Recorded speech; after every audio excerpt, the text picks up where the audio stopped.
Kebutuhan Gustav untuk menembus tingkat kultivasi jauh melampaui orang lain. Saat mencapai alam suci, dia hampir menguras kolam pemandian naga milik Tuan Jingsui yang berada di tingkat alam Kaisar Dewa. Ketika menembus ke alam Raja Void, dia menghabiskan seluruh akumulasi 6 tetua alam Kaisar Dewa dari klan darah roh yang sudah dikumpulkan selama ribuan tahun. Dan barulah dia bisa menembus ke tahap keempat alam Daiyuan. Diperkirakan dia akan menghabiskan seluruh fondasi dari beberapa sekte ke Gunung Kunlun hanya untuk menembus ke alam Kaisar Dewa, agar bisa menghadapi lawan dari tingkat ke-9 alam Kaisar Dewa dari klan darah roh. Untuk melanjutkan ke tingkat berikutnya, dia hanya bisa pergi ke tempat itu. Kalau tidak, meskipun dia menguasai seluruh Gunung Kunlun, itu pun belum tentu cukup untuk membantunya menembus ke alam tertinggi dan melawan pasukan besar klan darah roh. Untungnya masih ada waktu. Gustav sudah mencapai alam Daiyuan di usia baru 20-an. Dengan potensi seperti itu, dia pasti bisa melangkah ke alam tertinggi. Saat ini di dalam gua klan darah roh, Gustav dan yang lainnya tengah menstabilkan kultivasi mereka. Sementara itu di dataran 1000 meter di luar gua, Huang Ming dan puluhan jenius keluarga Huang memaksa lebih dari 100 kultivator independen dan puluhan wanita muda suci untuk datang. Di sekelilingnya juga berkumpul para jenius dari keluarga besar seperti keluarga Mo, keluarga Han, dan keluarga Lin. Semuanya bersiap menyambut para tetua klan darah roh yang diyakini akan keluar dari gua. Mereka sangat bersemangat. Ini adalah kesempatan terakhir bagi keluarga mereka untuk bangkit kembali. Para jenius dari keluarga besar seperti keluarga Han, keluarga Lin, keluarga Ye, dan keluarga Mo semuanya berjaga di sekitar lokasi. Han Tian dari keluarga Han berdiri dengan tangan menyilang di dada, diikuti oleh puluhan jenius keluarga Han di belakangnya. Semuanya berada di alam Raja Void. Beberapa bahkan sudah menembus ke alam Daiyuan. Di luar sana mereka sudah dianggap sebagai jenius sejati yang mampu bersaing dengan para tetua. Han Tian mendengus dingin lalu berkata, sebelum masuk ke sini, pamanku memintaku mencari kesempatan untuk membunuh Aldren Ye. Tidak kusangka si bodoh Aldren Ye itu malah berani memprovokasi orang-orang dari klan darah roh. Benar-benar kebodohan tiada banding dan kesombongan yang tiada batas. Tetapi justru bagus, aku tidak perlu membuang-buang waktu untuk membunuh sampah seperti itu. Pamannya tentu saja adalah Han Daosan, yang diam-diam membenci Aldren Ye sejak dia masuk ke alam rahasia darah roh. Han Daosan memerintahkan keponakannya Han Tian untuk membunuh Aldren Ye di dalam sana, lalu membawa keluar jasadnya sebagai peringatan bagi para kultivator independen lainnya untuk menunjukkan bahwa harga diri keluarga Han tidak boleh dihina. Dengan kultivasi Han Tian yang berada di tahap ke-7 alam Daiyuan, meskipun belum setara dengan Ji King, tetapi juga tidak terlalu jauh berbeda. Pada saat yang sama, Han Tian juga merupakan salah satu dari 100 kultivator alam Kaisar Dewa yang akan dipersembahkan kepada klan darah roh. Dalam waktu 1,5 tahun, kalau dia belum berhasil mencapai alam Kaisar Dewa, dia akan dipaksa untuk dinaikkan ke tingkat tersebut, lalu dengan sukacita diserahkan kepada klan darah roh untuk disiksa dan dibunuh. Kuota 100 kultivator alam Kaisar Dewa ini sudah dibagi kepada para kepala keluarga dan sekte-sekte besar. Saat ini dari keluarga-keluarga besar yang datang ke tempat ini, kecuali para jenius dari keluarga Huang, hampir semua pemimpin muda dari keluarga-keluarga lain yang memimpin pasukan merupakan bagian dari daftar 100 kultivator alam Kaisar Dewa yang akan dipersembahkan kepada klan darah roh. Putra kepala keluarga Lin, yaitu Lin Hai, sebenarnya merupakan jenius kelas tertinggi yang disembunyikan, tetapi kini ikut serta dalam uji coba alam rahasia darah roh. Dia memiliki kekuatan kultivasi mengerikan, bahkan sudah mencapai tahap ke-8 alam Daiyuan, mengejar Ji Siking dari belakang.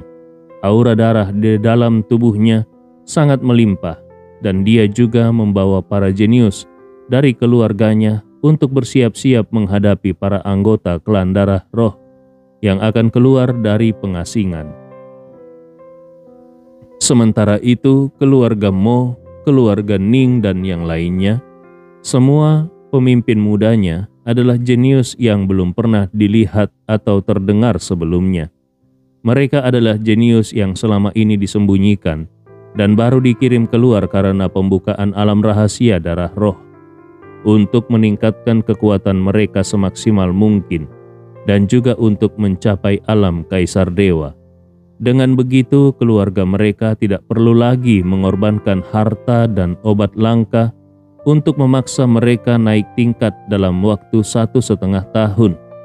Karena pada akhirnya mereka akan tetap dipersembahkan kepada klan darah roh.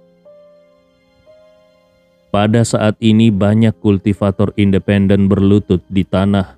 Seluruh tubuh mereka ditembus rantai besi. Namun mereka tetap berteriak dengan marah dan penuh kebencian kepada Huang Ming. Dasar kalian semua anjing keluarga Huang. Apakah menjadi anjing klan darah roh itu lebih baik daripada menjadi manusia? Dasar penjilat, kalau berani bunuh saja kami sekarang.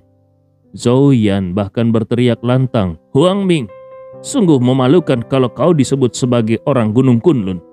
Kau rela menjadi anjing klan darah roh, bahkan setelah mati pun kau pantas masuk neraka. Tiba-tiba Huang Ming menampar keras.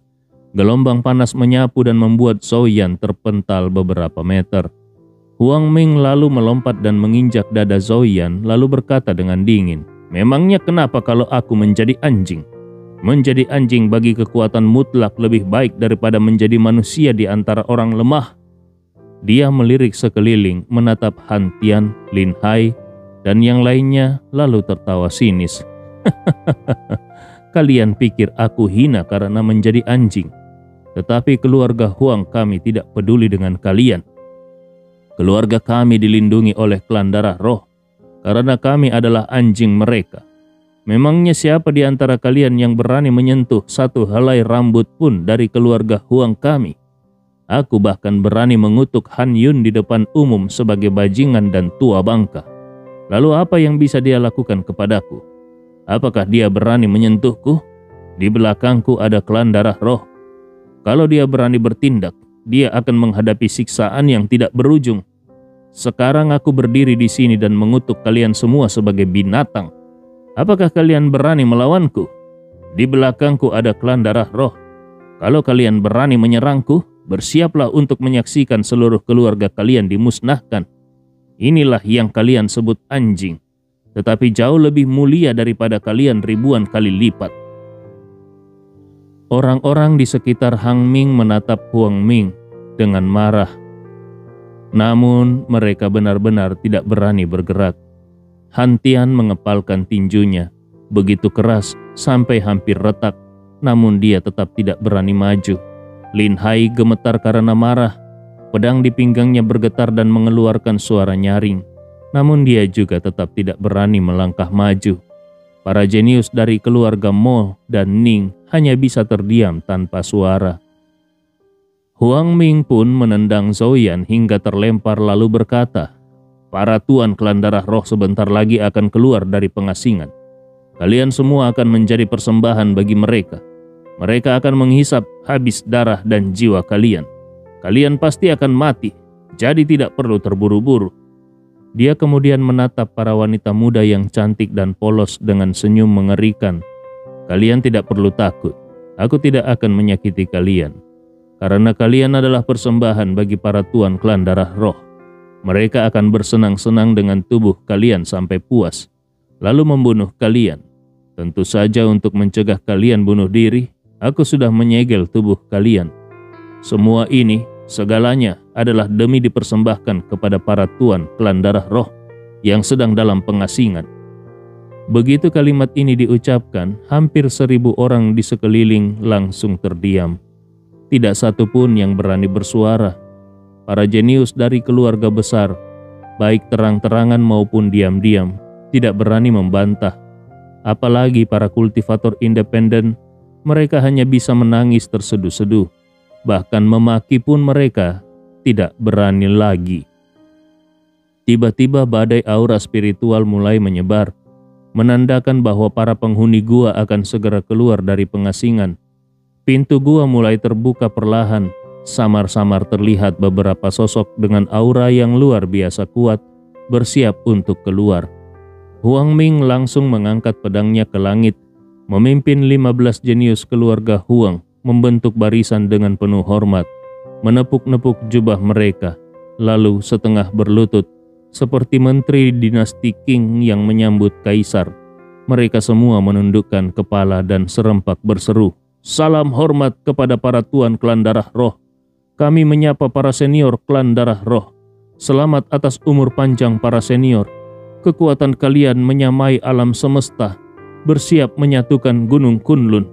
Kami sudah menangkap 100 kultivator lepas dan 28 wanita muda suci, khusus untuk dipersembahkan kepada para senior." Suara mereka menggema seperti guntur, mengguncang seluruh tempat dan membentuk arus kekuatan yang luar biasa. Orang yang tidak tahu bisa saja mengira mereka sedang menyembah dewa luar biasa. Tentu saja Gustav adalah orang pertama yang melangkah keluar. Melihat para jenius keluarga Huang berlutut di tanah, dia langsung mengerti situasinya. Di dalam hatinya, amarah membakar hebat. Keluarga Huang ini sungguh keterlaluan.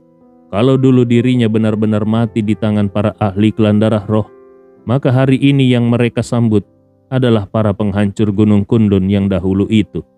Betapa menyedihkannya, musuh yang hendak memusnahkan tanah kelahirannya justru disambut seperti dewa. Harapan dari Gunung Kunlun kini sudah jatuh serendah ini. Apa bedanya dengan para pengkhianat saat Tiongkok dijajah dulu? Mereka bahkan tidak lebih baik daripada tunggangan mereka. Bukan hanya Gustav yang marah, tetapi Ye Lingtian, Ji Shiqing, dan yang lainnya pun memancarkan tatapan sedingin es. Amarah yang tidak terlihat mulai membara. Namun para jenius keluarga Huang tidak menyadari kalau yang keluar dari gua adalah Gustav yang mengenakan topeng. Mereka masih terus berseru dengan penuh sanjungan dan berlutut dalam-dalam. Sanjungan mereka sudah mencapai puncak kehinaan. Gustav mendengus dingin lalu melangkah maju. Dia mengangkat kedua tangannya dan berkata dengan suara dingin, "Sekumpulan sampah. Kalau kalian memang ingin berlutut, kenapa tidak langsung berlutut di neraka saja?" Huang Ming terkejut. Suara itu tidak benar. Dia langsung mendongak, dan begitu melihat wajah dingin itu, seketika dia membatu. Ini tidak mungkin. Aldrin Ye, ini adalah Aldrin Ye si keparat itu. Bagaimana bisa Aldrin Ye keluar dari gua para senior klan darah roh? Apakah dia juga sudah menyerah dan bergabung dengan mereka? Gustav tertawa keras dan berkata, "Tidak kusangka kalian begitu setia menjadi anjing ya. Para jenius keluarga Huang, bukankah kalian bangga menjadi anjing klan darah roh? Sekarang kenapa malah berlutut di hadapanku, Aldrin Ye? Kenapa? Kalian tidak mau menjadi anjing lagi? Kalian mau menjadi manusia sekarang? Tapi untuk makhluk busuk seperti kalian, kalau sudah menjadi anjing, ya tetaplah menjadi anjing. Kalian tidak layak menjadi manusia." Begitu kalimat itu terucap, 16 jenius keluarga Huang serempak berdiri dan menatap Gustav dengan marah, namun belum berani langsung menyerang. Di sisi lain, Han Tian, Lin Hai, dan para pemimpin muda dari keluarga besar lainnya menatap Gustav yang mengenakan topeng dengan tatapan terkejut dan bingung. Kenapa Aldrin Ye keluar dari gua milik klan darah roh? Lalu ada di mana para senior klan darah roh? Apakah kau juga sudah bergabung dengan mereka? Huang Ming mencabut pedangnya dan menunjuk ke arah Gustav sambil berteriak, "Kalau kau juga bergabung dengan klan darah roh, Maka kau juga anjing, apa hakmu menghina kami? Gustav tersenyum dingin dan berkata, bergabung dengan klan darah roh? Kalian memang pantas disebut anjing. Pikiran kalian juga sederhana seperti anjing. Kalian bahkan tidak layak disebut manusia. Dia melangkah maju satu persatu, 1-2 langkah, lalu menatap para jenius di sekelilingnya dan tertawa. Kalian sedang menantikan para tua bangka dari klan darah roh ya? Begitu kata klan darah roh terdengar, semua orang mundur 2 hingga 3 langkah sekaligus. Wajah mereka penuh dengan ketakutan. Gustav tersenyum sinis. Pantas kalian tidak mampu melawan klan darah roh. Baru mendengar namanya saja kalian sudah tidak bisa berdiri tegak. Kalian masih berani menyebut diri jenius? Kalian itu cuma sekelompok sampah.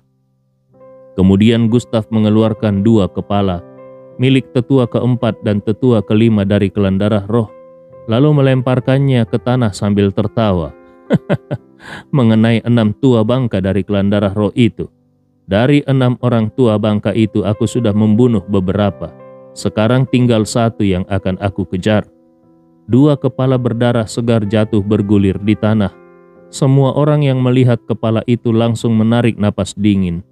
Meskipun mereka belum pernah melihat langsung ke-6 anggota klan darah roh itu, namun aura sisa dari ranah alam kaisar dewa masih terasa di kepala yang bergulir itu. Terlebih lagi, keluarga Huang memiliki metode rahasia untuk merasakan keberadaan kekuatan klan darah roh. Huang Ming hampir bisa memastikan bahwa kedua kepala itu memang berasal dari klan darah roh. Dalam sekejap, semangat hidup Huang Ming lenyap, tubuhnya lemas jatuh ke tanah, jiwanya kosong dan dia sama sekali kehilangan keinginan bertarung. Para senior klan darah roh, benarkah mereka mati di tangan Aldrin Ye? Lalu bagaimana dengan dia? Bagaimana bisa dia melawan?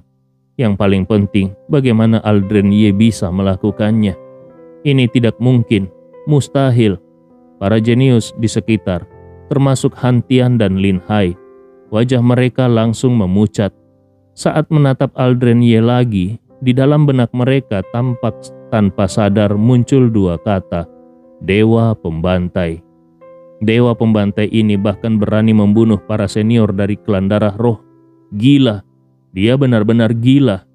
Kalau para senior klan darah roh sudah mati, lalu bagaimana kalau nanti para tokoh utama klan darah roh benar-benar datang dan tidak menemukan mereka? Seketika mereka berpikir untuk kabur.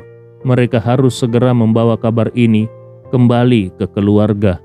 Para senior klan darah roh yang menjaga rahasia selama ribuan tahun ternyata tewas di tangan Aldrin Ye.